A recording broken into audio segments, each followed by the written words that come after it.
Pihak berkuasa, Israel, telah membebaskan Ahmad Manasra, 23 tahun, dari penjara Nafha di Gurun, Negev, pada hari Khamis, menamatkan tempoh 10 tahun pemenjaraannya. Pihak berkuasa, Israel, dengan sengaja membebaskan Ahmad Manasra jauh dari pintu utama penjara Nafha, tempat keluarganya menunggu untuk menyambut kepulangannya. Selepas dibebaskan, beliau bertemu dengan seorang penduduk, Beersheba, dan menggunakan telefon mereka untuk menghubungi keluarganya bagi memaklumkan bahawa beliau telah dibebaskan.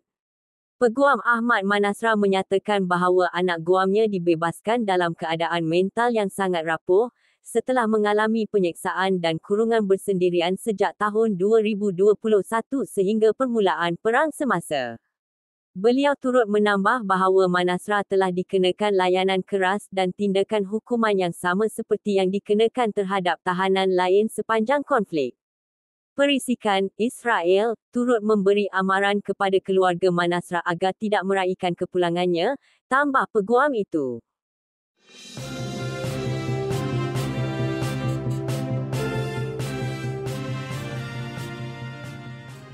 Presiden Iran, Masoud Pezeshkian menegaskan bahawa Iran tidak akan berunduk atau berkompromi terhadap pencapaian nuklearnya, walaupun di bawah tekanan atau ancaman ketenteraan Amerika Syarikat.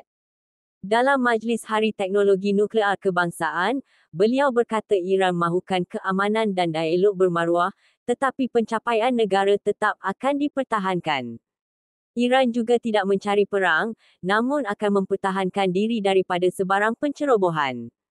Pezeshkian turut memetik kata-kata pemimpin tertinggi Iran, Ayatollah Khamenei, bahawa Iran bersedia berunding, tetapi bukan secara langsung kerana tidak mempercayai Amerika Syarikat.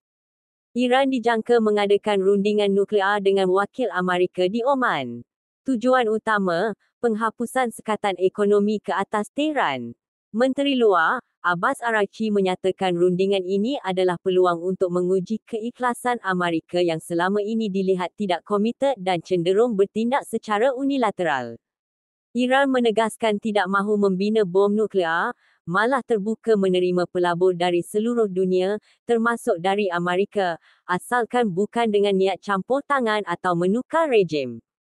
Araghchi juga beri amaran, kehadiran ketenteraan Amerika yang meningkat di rantau ini boleh mencetuskan konflik lebih besar, dan Iran tidak akan tunduk kepada tekanan luar.